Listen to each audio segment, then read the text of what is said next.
And even though the timer is 50 seconds, in other words, close to a minute, we're gonna start off with game one, square square. MarieTrans, she, her, Zeb, he, him, who will win game 1 through 3, if possible. And remember, this is a best of 3, I believe. But if in a best of 3, whoever wins the first 2 sets, or whoever wins at least 2 in general out of the 3, gets to move on. And oh my goodness, we start off with a double Joe here, ladies and gentlemen. We get a double Joe. Wow. I see that the double Joe meta is coming up as usual. And this could combo well with Overlorder. Pretty impressive card though, but I see Overlorder is a good heavyweight. And I did not even think that it'll be pretty good in the meta. Zeb's already trying to think if he can place down the Overlorder in the center or in the bottom, but it looks like both players are already on point, going at each other.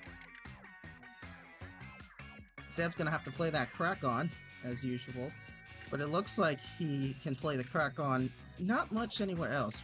But I suppose he can only play Crack-On in the middle, but instead he's gonna play Ultra Stamp, and Marie is, of course, gonna block it off. And unfortunately for Marie, she couldn't even actually rotate it the other way around. At least if it's on the wall, she would have gotten that special block point entirely. She could have gotten that special point as well. But it looks like Zeb's gonna have to look at his deck, hoping for the right card that he needs. And right off the bat, he has a Little Judd and a Z-Fry Charger. Or Z plus F Splat Charger, as intentionally said. He's gonna have to block off the left side of his entire base. And I do see that Mint Decapitator. He does need a lot of room for that Gootuber, I suppose. But of course the Splash Mob comes in, and yes, Zeb actually wins the clash, but it's not much that you think about it. So he's gonna have to play... Ooh, he's gonna have to play Custom Gootuber instead, okay. That's actually fair. He might play it in the center, but he's gonna have to play the Crack-On for a guaranteed special block, and the Splat Brother clashes it, and it's not much as both players earn 11 points each. He still has a lot of room for that Little Judd, but can she block it off? And of course, that's a huge fail from the block off entirely, but hey, the Suction Bomb gives Marie a special point. And Zeb, on the other hand, has an Octopod, in which he can actually place it down pretty much anywhere. I do see about 3 to 5 spots for this, but I don't know if it's going to be that possible. Zeb's going to have no choice but to play the Gootuber, or Custom Gootuber exactly. Oh, he's going to have to play that as well, but for MarieTrans, she's still thinking. Oh, okay, she's going to have to use that Tent Detect under good use. She is gonna use it entirely, all because of her all because of her special blocks, I guess. She's gonna have to use any card that she has in her arsenal just to attack the corner of Zeb's base.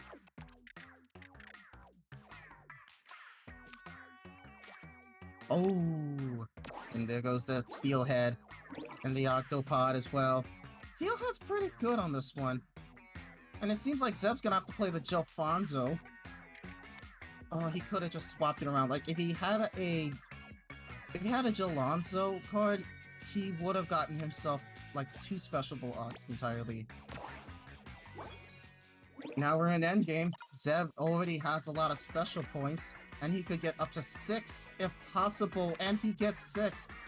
Even though Marie has about 2 special blocks, I don't think she has any other card that can actually play the... of course, 312. And pretty much right off the bat, so she's gonna have to pass, I suppose, while Zeb is gonna have to play the Gelonzo card. He was wanting to get that Gelonzo card just so that he could actually use it around the town, of course. Oh, and that gets him a free special. And it seems like Zeb might take the W with that splatter color screen at the end there. But however, can MarieTrans actually play it? And there it goes, Zeb with the splatter color screen on the perfect fit. Wow, somebody clip that. That is a perfect fit right there. Oh, and that ink vat, can that actually help? Of course. I think there was an actual perfect spot for the ink vat, but it doesn't even matter because Zeb takes game number 1. That is pretty amazing right there, Zeb and Marie. Not a very, very bad hand that you guys started out with. Most likely a good hand to start out entirely. And now Zeb and Marie are going to decide the next map for game number 2. And what I like about this matchup so far is the turn 1 beginning. Basically, I do like the double Joe to begin with. I thought it was gonna clash altogether, but no, they started out as perfectly balanced as a thing should actually be. I wasn't even going to expect a double Joe at all, but I was hoping for like a gnarly Eddie that Zeb could have pulled out. For Marie, I have no clue what MarieTrans would have wanted in the first place, but either way, the double Joe card is really good. And speaking of which, Overlorder from Zed, wow. Okay. Anyways, next match is going to be Mask Mansion. They're bringing out their best decks for game number 2. And even though Zeb might have the advantage if he has a great hand, oh, and he has the double Joe call. He has the Joe. If Marie plays a double Joe as well, who knows? Joe might be the best, of course, possible starter card of all. In other words, pretty much better than Cypher and Harmony altogether. And I do see for a fact that Zeb has the Rainmaker. Even though Marie started off with Harmony, I do believe that there is some synergy in between the Joe and Mask Mansion. Oh no, wait, in context-wise, Joe, aka Megalodontia. Sorry, in the community, we call it Joe. No, seriously, we do call it Joe. Oh my god, that could have been a better fit if Zeb actually plays Rainmaker next to the Joe.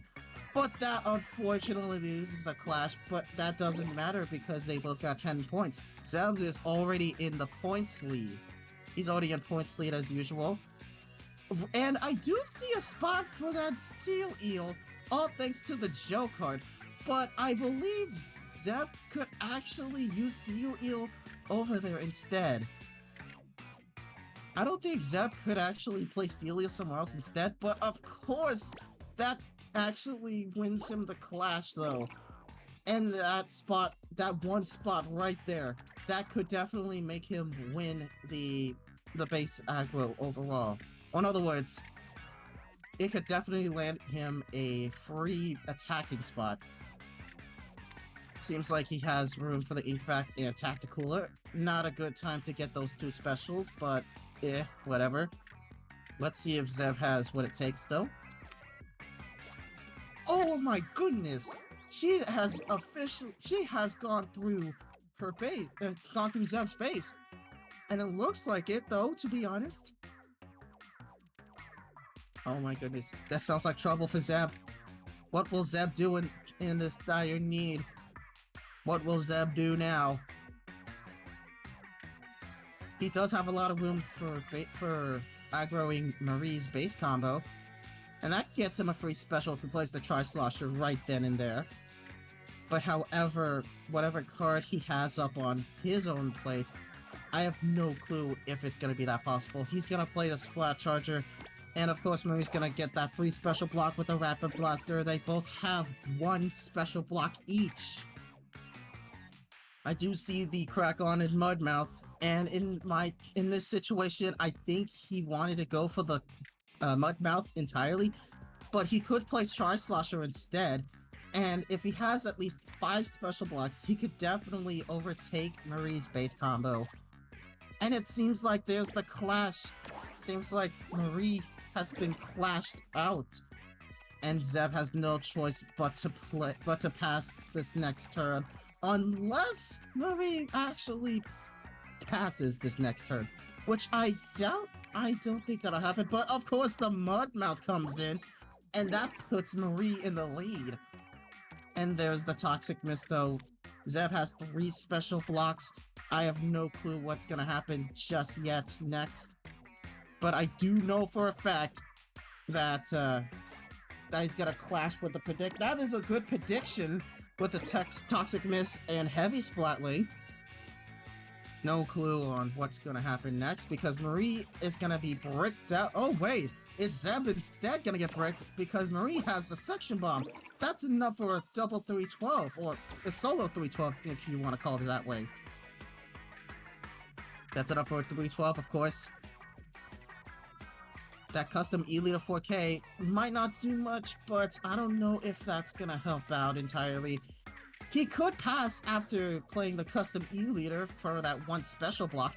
That could grant him that, but I have no clue. Yeah, of course. That won't get him a special block at all. Unless he has that Splat Bomb card. Actually no. Unless he actually has the Small Fry card, then it could be possible. Oh, and he's gonna have to play the custom E-Leader with a special attack. Marie with that Tri-Slosher. I don't think that any card is gonna help, and Zeb's gonna give up game number 1.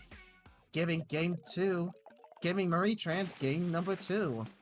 And now, even though they are all neck and neck, I believe that in this matchup, Zeb had a bad hand early on in the middle of the game. So now, we're gonna go ahead on to game number 3. And so far, so good. I want y'all to guess. I want y'all to figure out what is going on. In other words, I want y'all to tell me what you guys like about this tournament so far, and all the matchups that we just witnessed and watched. I do like the entirety of, well, I want to say the meta of it at least, but dang, the meta is actually kind of changing, I think, in my opinion. Alright, Zeb and Marie are getting ready. Oh my god, I'm looking at the chat earlier. Jomint. The first turn was Jomint overall. I'm starting to like the Jomint meta. Alright, we're now gonna get ready to spectate. Our next map is Lakefront Property on game number 3. Who will move on to the next part of the bracket to fight the one and only Tableturf protagonist, Leuven. Winner gets to fight Leuven in this next matchup. And right off the bat, though, Zeb's gonna play Overlorder. And to be fair, Overlorder and Pearl, they're pretty much okay. I don't know if it's actually that okay, but dang, we might see a great comeback from Zeb. But will Zeb actually win the comeback? Maybe or maybe not, because they might have enough room just for the, of course, for the Nami Eddy. And even though I kind of didn't even see it, the ballpoint did win a clash against Pearl. But that, unfortunately, there was no clash, as Pearl has endured it thanks to her special block. My goodness, though. There is no clash in this one. I don't know what term that was, I kind of forgot, but dang, that is actually pretty good, though. Now Marie is kind of stuck in the mid, kind of stuck in the bottom. I have no clue what Marie's gonna do. Maybe benefit from the corner, top left corner of Zeb, or defend with all her might. Ooh, I see a Trizuka combo. I do see a Trizuka down there. That could be interesting. Oh my goodness, by one block! The Dapple, on the other hand, by one block, even though Dapple has won the clash against that Trizuka, it's still not enough for Marie to defend well, because apparently Zeb's gonna use that Twin Tickle Octo Trooper to aggro into Marie's base. That could land him a win or a W for Zeb, but let's see if Marie can actually defend it. Marie's still waiting on that next turn, and of course the Rapid Blaster clash, though. Ouch for Marie, but Zeb, on the other hand, by one block, he's gonna use that block to benefit from it. While he could use Dreadwinger D on that situational spot, it doesn't unfortunately fit well, so maybe a Carbon Roller could definitely do better. Seems like Marie's gonna get that 312 early on, and he does have, and she does have enough for at least a 312 of her choice. But unfortunately for Zeb, it seems like he's going to be outplayed entirely, but I have no clue if that's going to be that true. And there's the Gnarly Eddie, about time. Especially with MarieTrans going for 6 special blocks. It seems like Zeb's gonna have to play aggro, and let's hope Marie has the best base combo. Of course, the heavy Deco gets clashed by Splat Charger. Zeb's already in the lead, but fortunately for Marie, she has about 6 special blocks. I think she has enough room for a few more. I think she has enough room either way. Oh, and that Octo Stamp though. Alright, end game. Let's see who's taking the W. Is it gonna be Zeb or MarieTrans? Place your votes, ladies and gentlemen. This might, Marie might go for a comeback. Unless Zeb plays the Joe or the double 312. Oh wait, no, not the double 312. Either Joe or simple 312. It all comes down to this. It kind of comes down to this, but it seems like Zeb is gonna have to play the Marigold or the Big Man to get himself a 312 of splatter color screen. Maybe Marie is gonna save up for that. Seems like he's gonna decrease. He's gonna get 10 special points entirely. He's gonna get like 10 points, but it seems like that might not be enough. He has the splat screen. He can win this game here and there. It seems like trouble for MarieTrans. Where is she gonna be placing down her special weapon card? Is Zeb gonna defend even though he might win? Or will Marie go for an actual comeback? Oh, and it looks like Marie unfortunately doesn't have a 312 and only plays the Splatbrella. Ouch for Marie. This means Zeb has officially won Tableturf. In other words, game 1 of the winner's bracket. Marie is going into loser's bracket, and now Zeb gets to go on and fight Yuvin. And as we get ready for our next set and matchup, that matchup right there, wow, just